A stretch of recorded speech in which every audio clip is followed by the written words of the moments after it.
El día que el locutor Armando Plata Camacho, conocido como El Chupo, le contaron de Alberto Rojas Ledesma, conocido como el Tarzán del Amazonas, supo que tenía una mina de oro. El periodista venía de Estados Unidos y era uno de los 5 locutores más famosos de Colombia. Traía las nuevas teorías del marketing, de la publicidad. Era conocido por experimentos como meter una vaca en una cabina de radio o recorrer en bicicleta a Estados Unidos desde Miami hasta Hollywood. Y quería crear en Colombia una marca, una historia, un personaje que capturara la atención de miles de personas. Por eso cuando le contaron del nativo del Amazonas, que era un berraco para nadar, que se traspasaba el río Putumayo todos los días, que manejaba una lancha y que estaba buscando quien lo apoyara para cumplir su sueño, nadar desde Neiva hasta Barranquilla atravesando 1500 kilómetros que tiene el río Magdalena, el locutor lo dejó todo, a su niña recién nacida, el famoso programa de televisión que presentaba y su puesto de director en la emisora Radio Toledar, para dedicarse por completo a publicitar y crear una leyenda,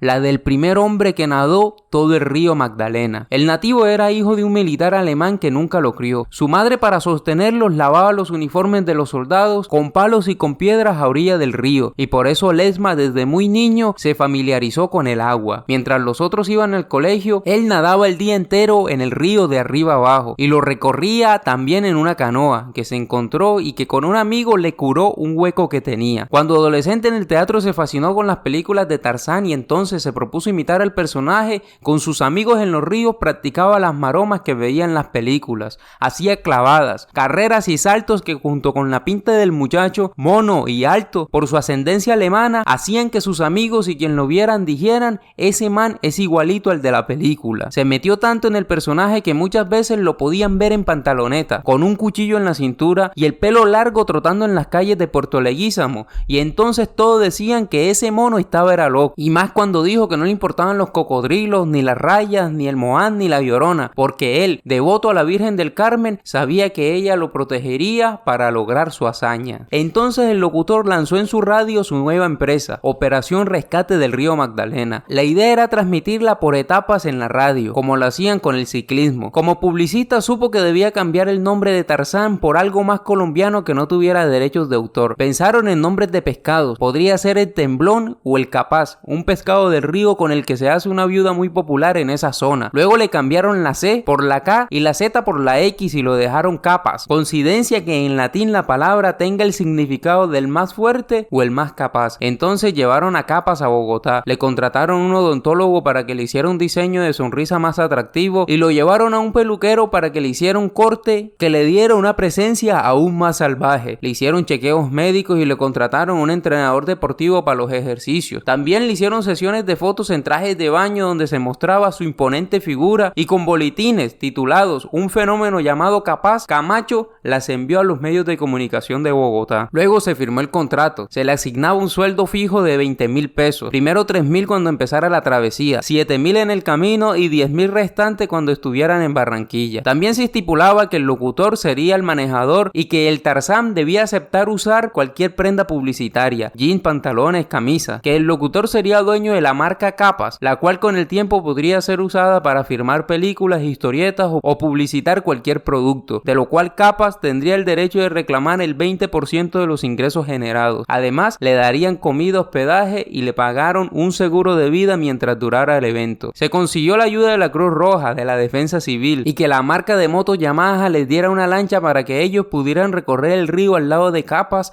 transmitiendo por radio. Se programó que duraría 23 días, se iniciaría el 29 de junio y se terminaría el 20 de julio, día de la independencia, para aparte de cívico y ecologista, la aventura tuviera un aspecto patriótico también. Antes de las 8 de la mañana, Capaz, en pantaloneta, sobre el carro de bomberos y con una boa atravesada en su cuerpo, saludaba a la multitud que lo seguía y se acercaba a La Gaitana, el puerto de Neiva al lado del río. Cuando le preguntaron si usaría un chaleco salvavidas, Capaz simplemente dijo que no, y ante las cámaras y micrófonos explicaba que lo hacía para salvar el río Magdalena. En el puente miles de personas miraron el insólito evento. De esa multitud se acercó al locutor un tipo grande, con un sombrero volteado en la cabeza y un remo de madera en su mano. Yo quiero acompañar a Capas en su recorrido, dijo. Soy pescador del río Sinú y quiero hacer el mismo trayecto en canoa. Era Iván, un costeño que había venido de Montería y tenía una canoa de 2 metros de largo con 70 centímetros de ancho, con una vela en la que llevaba la razón de su iniciativa. Montería, 200 años. Era muy tarde para meterlo en los seguros de vida y no había cama para tanta gente, le dijo el locutor. El monteriano trató de convencerlo. Hermano, he venido desde la costa en bus, por favor deme la oportunidad. El locutor fastidiado lo negaba, pero la multitud que escuchaba los ruegos del pescador empezó a gritar: déjelo ir, no sea malo. Entonces el locutor lo consultó y uno de sus compañeros le dijo que era hasta bueno que alguien con experiencia acompañara a Capas en el viaje porque uno nunca sabe. A las 8 de la mañana de ese 29 de junio, en un día húmedo y oscuro, desde ese puerto de Neiva, Capas, después de besar un escapulario con la imagen de la Virgen y encomendarse a ella en una pequeña oración, se tiró al agua. Sintió de inmediato el frío cuando se hundió en la profundidad y salió nadando de espaldas luego de 10 segundos. Alzó su brazo y mientras se alejaba de Neiva, se despedía de su gente. Iván, el monteriano, en su canoa de madera, con su sombrero volteado y descamisado, lo siguió al lado. Más atrás en la lancha iban el locutor y 7 personas que se habían sumado a la travesía: un masajista, un cantante, un periodista encargado de hacer las notas para mandarlas a los periódicos, la mujer del locutor y el operario de la lancha. Tenían pensado en ese mismo día llegar a Maipú. En esa parte el río Magdalena se alimenta de cascadas que bajan de lo alto de la cordillera. Cayendo desde la cima de la montaña, esas aguas son heladas y al juntarse en el río alcanzan una temperatura de hasta 10 grados. Datos que en esa época, sin internet y al contar solo con un mapa impreciso de Agustín Codazzi, Capas y los organizadores ni siquiera preveyeron. La temperatura tan helada fue la que causó el calambre apenas unos 20 minutos de empezar la carrera. Capas empezó a gritar, manoteó como si se estuviera ahogando y Iván apenas lo vio, lo arrastró hasta la canoa y lo llevó a la orilla. Capas estaba pálido, entumido, lloraba y se retorcía del dolor en el suelo, tiritaba y temblaba del frío. Cuando uno dijo que le dieran un aguardiente para que cogiera calor, alguien más le reprochó que con eso lo terminaban de ajustar. Entonces sugirieron que le dieran un caldo o un café caliente, pero en la mitad del río, el locutor, que era responsable y director de la aventura, dijo que solo habían unos sándwiches y unas gaseosas. El masajista lo atendió con aceite y dijo que tenía un nudo muy grande en la pierna. Dejaron que se recuperara y luego de nuevo se metió en el río nadando en trayectos cortos para salir, trotar un poco en la orilla, recibir masajes y después continuar. Aquel incidente cambió por completo la manera como llevarían a cabo el trayecto. Ahora no harían una sola sesión por día, sino que mejor la dividieron para que Capas descansase. Y no lo harían en 23 días ni llegarían el 20 de julio, sino el 7 de agosto. También se tendrá que amarrar a Capas en la cintura con una cuerda y se restringirá el acceso al público en cada pueblo. En el primer pueblo lo llevaron al hospital, lo conectaron al suero para hidratarlo y entonces los medios de comunicación corrieron los primeros informes poniendo en duda si el supuesto superhumano sería capaz de lograrlo. Dejaron que Capas se recuperara y retomaron a los días siguientes su aventura, ahora temerosos, con la conciencia de que Capas, aunque tenía grandes capacidades, también era un mortal. Capas era humilde y aceptaba cualquier recomendación que le dieran, pero jamás amarrarse a una cuerda. Así que pese a los inicios difíciles en donde casi se ahoga, decidió seguir como venía. Cuentan que en el siguiente pueblo la alcaldesa se enamoró del nativo y al llegar le dio un beso en la boca. Le dijo que era su héroe y lo acompañó durante partes de los siguientes recorridos. Iván, el man que iba en la canoa, dejó todos boca abierta cuando atravesó la parte más peligrosa del río, un sector donde hay unas caídas de hasta 10 metros de alto y llamado el Salto de Honda. Ese man es una bestia, concluyeron todos al ver a Iván sano y salvo terminando de cruzarlo. Vieron familias que vivían a la orilla del río en cuevas y que en fogones de leña cocinaban un hueso como única comida. Durmieron en pueblos donde ni siquiera había agua potable, donde la gente les prestó sus casas de suelo de tierra para que pudieran dormir y donde tuvieron hasta pena de recibir unos bananos y unos limones que en agradecimiento de visitarlos los empobrecidos habitantes era lo único que podían ofrecer a su héroe Capas. Al pasar por el lugar donde el río Bogotá desemboca en el Magdalena, una especie verde sustancia se le pegó a la piel y cuando terminó le dejó unas ronchas infectadas. Le dio diarrea y muchas veces estuvo en el hospital recuperándose un día. En Girardot, los navegantes expertos en el río afirmaron que el río dejaba de ser helado y que la parte más difícil la había logrado. Así que si habían llegado hasta allí, ya en adelante era muy posible imposible que terminaran. Capas tenía los ojos rojos, la piel infectada y el rostro despellejado por el solazo que se había recibido. Cuando le preguntan a Capas por lo que más recuerda de su travesía, siempre dice que es la atención y el cariño de las personas en cada pueblo que llegaba. El mito estaba creado. Capas ya era un héroe que en cada lugar que llegaba era esperado por una multitud que se lanzaban al río en flotadores a recibirlo. En Barrancabermeja, por ejemplo, más de 150,000 personas se reunieron en el puerto, una multitud que pocas veces antes se había reunido para esperar a una persona. Los mismos alcaldes y gobernadores se encargaban de llevarlo a los mejores hoteles y tenerle su respectivo sancocho de gallina, su buen pescado y sus frutas. Los hombres veían en Capas a un berraco al cual admirar, las mujeres a un macho hermoso y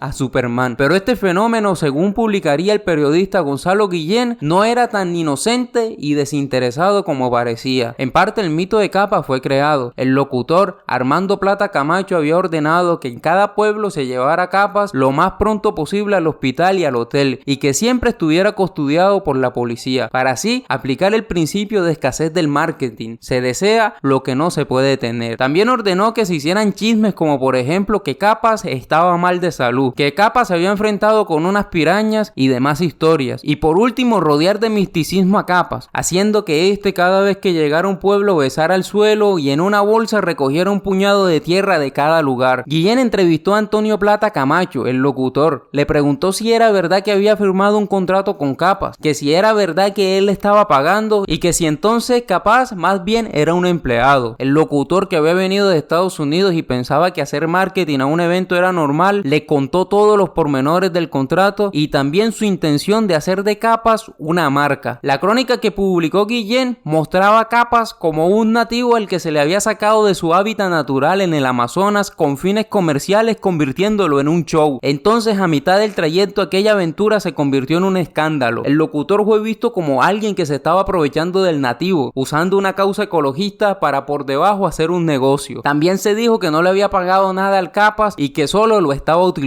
Una mañana el locutor espera a Capas en el puerto del pueblo. Como siempre lo habían hecho, se preparan para iniciar la siguiente etapa, pero después de la hora nadie apareció. Algo muy raro en Capas y el de la canoa, tipos que hasta ahora habían sido muy cumplidos, disciplinados y serios. Averiguando en la policía, el grupo se había ido para otra ciudad. Guillén, algunos empresarios y otros periodistas convencieron a Capas que no siguiera con Plata Camacho, y Capas, que últimamente había tenido desacuerdos con Camacho, como por ejemplo que no lo escondiera del público y que no le permitiera traer a su tía porque no había recursos, decidió separarse del locutor. Nada se pudo hacer. Lo único fue ir a donde un alcalde y dejar constancia legal que si Capas seguía solo, ya Camacho no tenía responsabilidad en lo que sucediera. Cuenta que aquello lo dejó en la ruina, que hasta el momento había dormido en los mejores hoteles, comido los mejores platos y que ahora ni siquiera tenía un pasaje para regresar a Bucaramanga. Cuenta que tuvo que cargar bultos en un carro para que le dieran el chance hasta una ciudad donde su mujer le hizo un giro con un préstamo para que se regresara a Bogotá en avión. Mientras tanto, Capas, ya con el otro grupo de apoyo, continuó su aventura. Su fama siguió creciendo y en cada pueblo la gente ofrecía su casa para que durmiera, firmaba autógrafos y en los carros de bomberos recorría el pueblo con su boa enroscada en su cuello y saludando a la multitud. Le lanzaban ramos de flores, le ofrecían frutas y todo lo que la gente podía. Los periódicos aumentaron sus ventas con cada crónica que se publicaban sobre la travesía y los alcaldes y gobernadores los esperaban en cada pueblo para que se tomaran fotos con ellos. Mientras que Capas daba su mensaje ecologista: hay que salvar el río Magdalena, él es el que nos da vida y debemos respetarlo. Sembraba en cada escuela del pueblo donde llegaban árboles y dictaban charlas sobre la importancia del río. Ya en la costa, el resto del trayecto con una temperatura más adecuada fue sencillo y en cada pueblo lo recibían con vallenato. Pasó por Magangué, Plato Magdalena, donde una niña de 16 años nadó con él, y la última etapa fue dedicada al presidente de esa época, Alfonso López Michelsen. Las fotos de su llegada a Barranquilla son impresionantes. El puente Pumarejo está lleno de miles de personas. Capas sube por una escalera que le pusieron, con el cuchillo para dar más impresión apretado en su boca. Usa sus pantalones de tigrillo y en su pecho carga un collar de dientes de león que los indígenas le han regalado. Al subir lo esperan una reina de belleza, el alcalde y el gobernador, y cuando por fin ha terminado dice las palabras: lo logré, lo logré, lo logré, bendita sea esta tierra. Todo era un carnaval para celebrar la heroica hazaña. Un tipo disfrazado de marimonda lo acompaña ante la multitud y le entrega una placa donde lo declaran ciudadano ilustre junto a las llaves de la ciudad, y en el carro de bomberos, con su boa que ha cargado en su lancha alimentándola él mismo durante toda la aventura, la lleva otra vez en el cuello. Y entonces el mito y la leyenda viva de Capas, con la culminación de la hazaña, es consagrado. Es un héroe nacional. Recorre algunas ciudades de la costa como Cartagena y Santa Marta, siendo entrevistado por periodistas que publican notas y más notas en sus diarios, y viaja a Bogotá, donde en la casa de Nariño lo recibe el presidente de la República. Iván, el man de la canoa, y Capas visten trajes elegantes, se alojan en el mejor hotel de Bogotá y luego regresan a Leticia, donde también le hacen un recibimiento multitudinario. Capas entonces está por fin con su familia de nuevo, al lado de sus 2 hijos, de sus 3 hijastros que lo han extrañado en el poco más de un mes que ha durado lejos de su casa. Al verlo tan flaco y demacrado, sus familiares lloran, le buscan el mejor pescado para prepararle un sancocho y celebrar con orgullo la meta alcanzada. En los años siguientes grabó algunos documentales,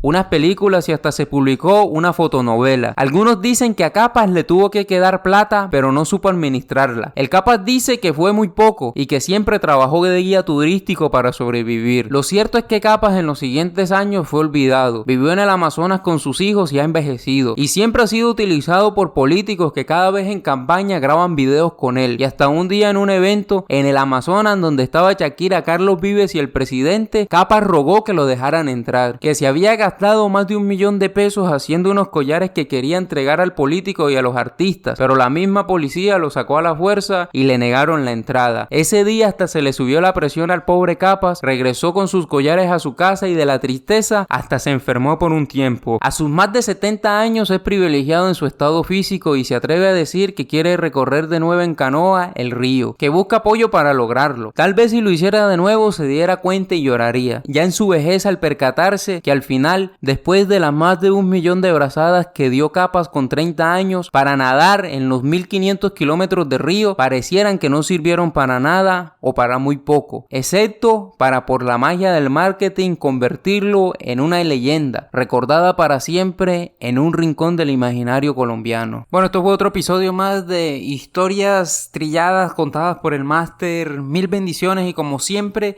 que las nenas, el dinero y la comida siempre estén con ustedes, y si tienen algún relato, alguna temática, alguna historia que tú pienses que yo puedo contar, escríbemela ahí en los comentarios y de nuevo, mil bendiciones.